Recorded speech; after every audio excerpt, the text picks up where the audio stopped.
I'm Donald Wasswa from Uganda, and here at Christopher Person Gallery to present my paintings alongside the artists.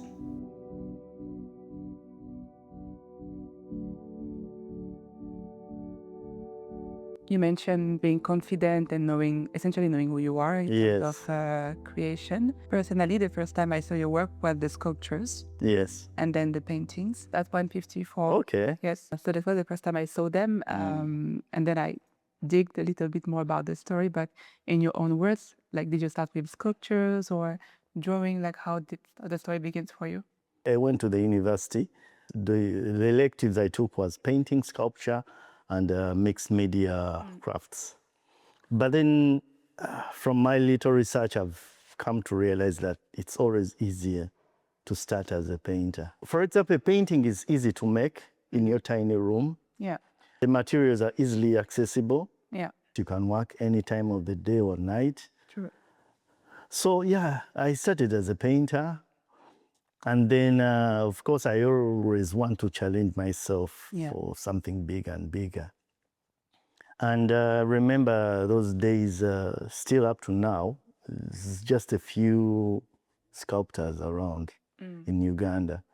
But the person who I call my mentor at the time was a sculptor. Yeah. So I could still hear his voices telling me stuff on how to do and how to handle, how to sell for a tool. What were you doing? Were you did abstraction already? They were like landscapes. Yeah. But all my message was through these elephants and how I admired elephants. And they were abstract, but childlike, dreamy scapes. I see. My work is colorful, it's decorative. So for me, I did like the idea that my art is just beautiful and decorative, and everyone wants to buy it because of that. So I had to challenge myself to show people that actually I can do better than what they think or what I have at the moment.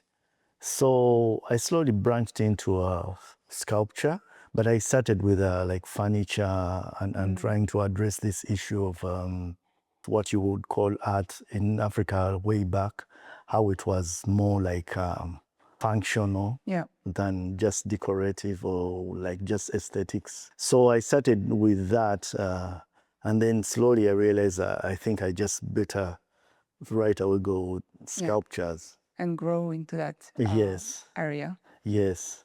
So my first approach, there was this call I had, and it was a competition. So I had 3 pieces that were like conceptual and stuff.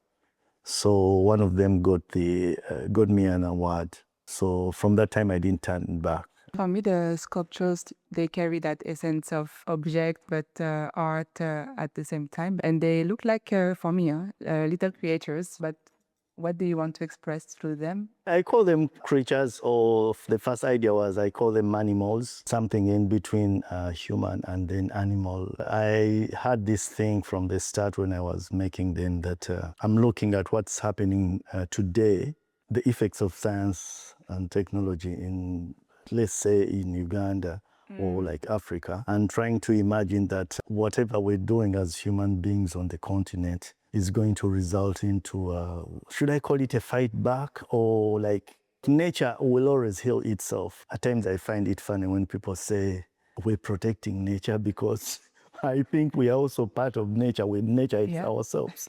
For me, the sculptures are an imagination of what is going to replace humans after all these things we're doing. Whatever is going to replace humans is going to still come from the surrounding. I believe in evolution and change and everything. Yeah. We're not going to be the same as we are now. The small creatures are a representation of that.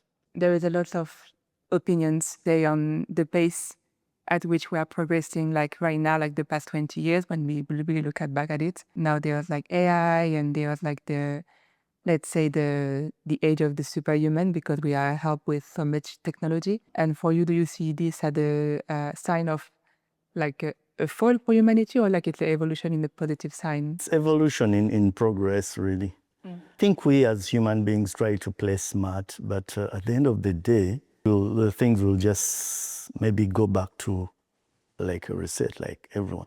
Because you can see that the more technology that comes around, at some point we start to feel that, there's something missing with, when you see people use like ChatGPT, and they're like, okay, these are the results, but how do we make it more human? So they try to humanize it because the human aspect is now missing. However much we try to go away from it, we tend to come back to the real thing. Yeah. Yes. I agree. Yeah. Can we talk about the painting? It's abstraction. What's the meaning of the movement, the lines? Is it a transposition of the sculptures, and what's the story behind? I could say it's almost close to the sculptures and stuff, or the general message is all around that. But with the paintings, I call this a still life. And the whole idea is me capturing what I see on a daily life, Yeah. what is discarded or what we call waste. And so this is stuck in my mind, or comes out as or lives as a memory of whatever we've consumed. I mean, capitalism and how things are moving very fast, and us trying to catch up. But then along the way, there are these things that are like fragments that remain. And those fragments that remain, I call them still life. And so this is what you see. So it's an arrangement of things, or like waste and stuff. It's like getting a plastic bottle Yeah. and then you throw it there. If you don't do anything about it, then it will be looking at you all the time. So it has that still life. Yeah.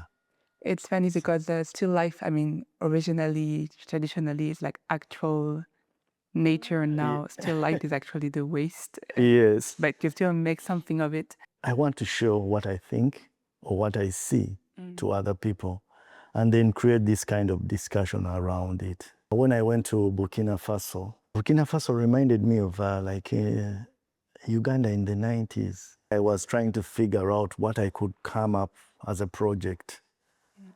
And so I got guys to take me around the city.